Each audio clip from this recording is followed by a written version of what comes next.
Hi, I'm Sam Davis, the CoreFit Chiro. Welcome to my YouTube channel. I run Breathe, Move, Flow, which are movement flow sessions focused around improving your breathing and stabilisation strategies, improving your body awareness and body control, improving movement quality, improving sports performance and technique, and also in injury prevention.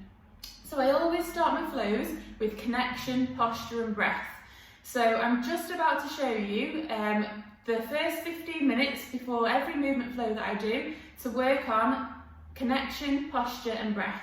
So if we lie on the floor, we need a towel just to roll up and put underneath our heads. So lie back, put your head on the floor, on the towel. So we're just going to work on connection first of all. So we're going to think about what we're feeling connected between our bodies and the floor. Don't worry if you don't feel it, because we're going to go through some postural cues to work on better connection. So where we want to be feeling connection is underneath both feet, underneath our lumbosacral junction, which is a junction between your lower back and your pelvis, underneath your TL junction, which is the junction between your upper back and your lower back, underneath both shoulder blades and underneath the back of the head. So we're just going to work on a few postural cues now just to get better connected. So we're going to think about our feet and we want to feel the connection underneath both feet equally. So if you're feeling it more on one side than the other, you just shift from side to side with your feet. Try and get better connection, better balance between both sides. You also want to feel the connection equally on each individual foot from the medial side to the lateral side. So if you're feeling like you've got more weight on the outer side of the foot, try and pull the inner side down, but keeping the outer side on the floor. And then vice versa, if you're feeling more on the inner side, you want to pull it down to the outer side. Okay, so now we're going to work our way up to our lumbosacral junction.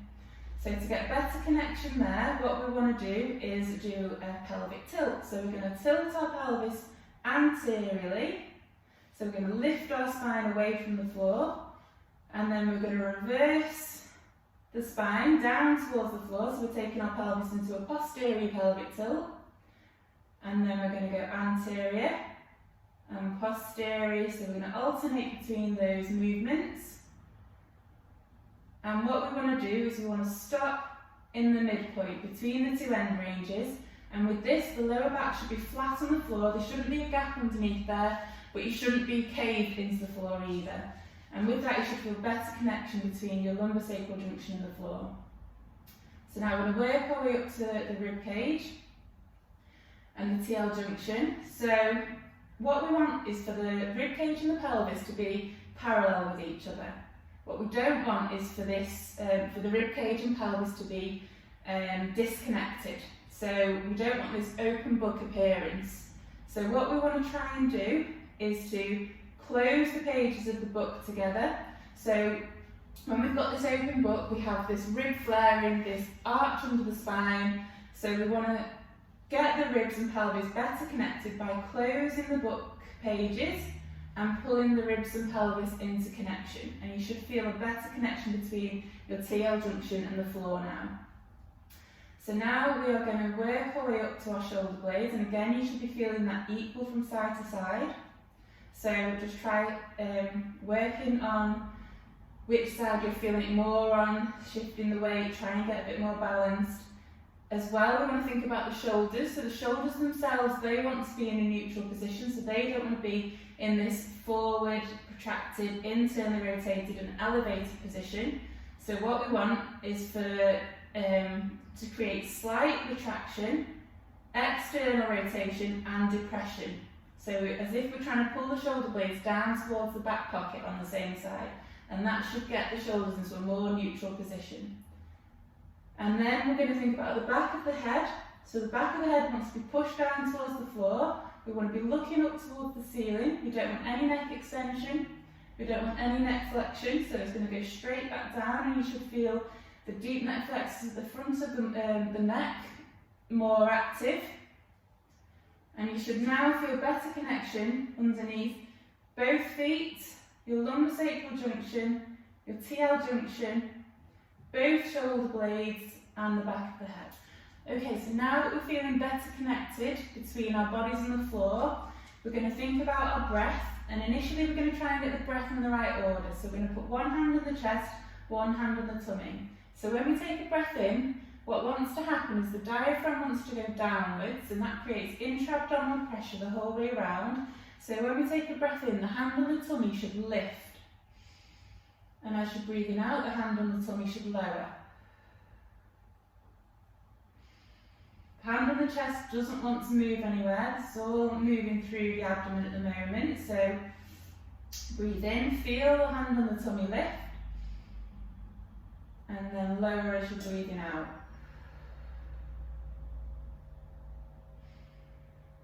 Breathe in through your nose and out through your mouth, through pursed lips. It makes it a bit easier.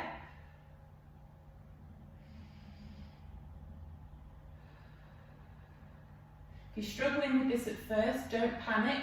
Just persevere with it, keep practicing. The more you practice it, the easier it gets, the more subconscious it becomes, and the less you have to think about it.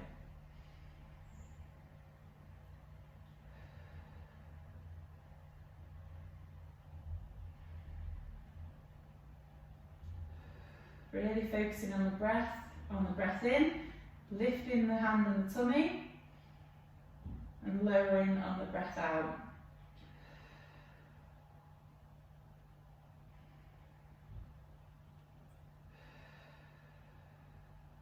Couple more breaths.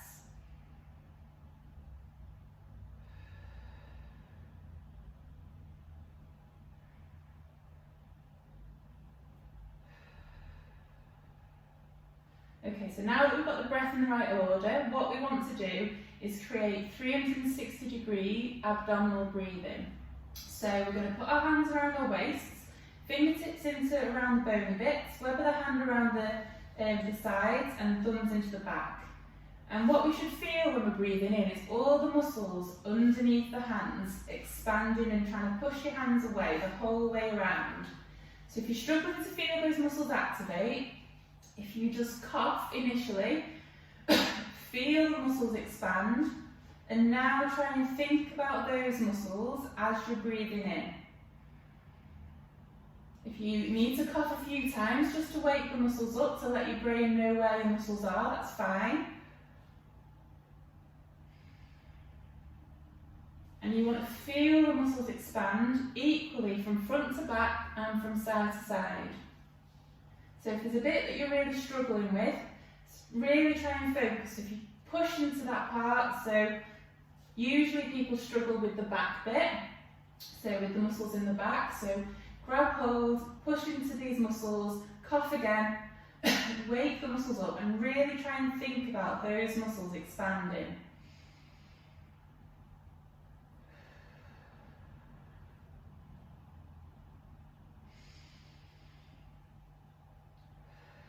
And like I say, you should feel it equal from side to side. So if there's one side that you're struggling with more, really trying to focus on that side. My side that I struggle with is the right side. So I have to really focus on that side. As well, at the same time, think about your pelvic floor. So your diaphragm and your pelvic floor should mimic each other when you take a breath in. So as you breathe in, your diaphragm goes down, so should your pelvic floor. So you should feel your pelvic floor going down towards your feet. And then as you breathe out, the pelvic floor wants to relax. So we're going to breathe in. Feel all the muscles expand the whole way around, the pelvic floor moving in that direction.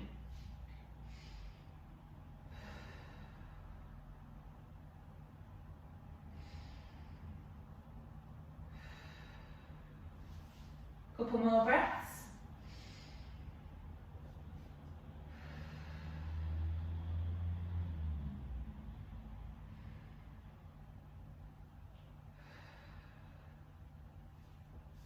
Okay, so now what we want to do, now that we've got the 360-degree breath, what we want to learn how to do is how to brace appropriately. So day to day, the breathing technique that we need is this 360-degree breath, but then depending on what we're doing day to day, we will need to be able to stabilise a bit more effectively. So if you're lifting weights, picking up the kids, picking up the shopping, you'll need to be able to create a brace. And a brace isn't a clench or a tense, it's not sucking the tummy button in, it's an outward push. So the way I describe it is to just imagine that you're farting. So you're going to create your 360-degree breath, expand all those muscles, and now before you take the breath out, you're going to do an outward push, so imagine that you're farting, and then breathe out through pursed lips, and keep those muscles active as you're breathing in and out now, so you're not letting the muscles come away from the fingers. And keeping that brace as we're breathing in and out. And this is going to provide better stabilisation for the spine and for all the other joints in the body.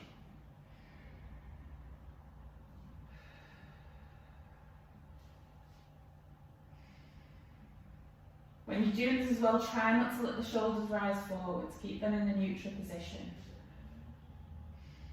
Just a couple more breaths.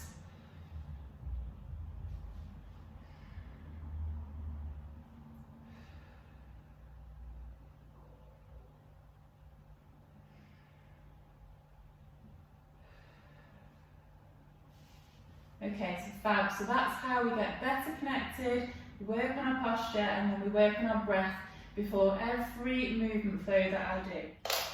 Fab. So that's how to get better connected with the floor using our posture, how to breathe more effectively to create a better stabilisation strategy, and how to brace appropriately. So that's Sam Davis for CoreFit Chiro. I hope you've enjoyed the video. If you have, please share it with your friends. And please follow me on Instagram and Facebook. On Facebook it's Sam Davis the CoreFit Chiro. Instagram is the CoreFit Chiro. And if you're interested in joining my Breathe, Move, Flow movement flow sessions, please email me on thecorefitchiro@gmail.com. Thanks for joining me.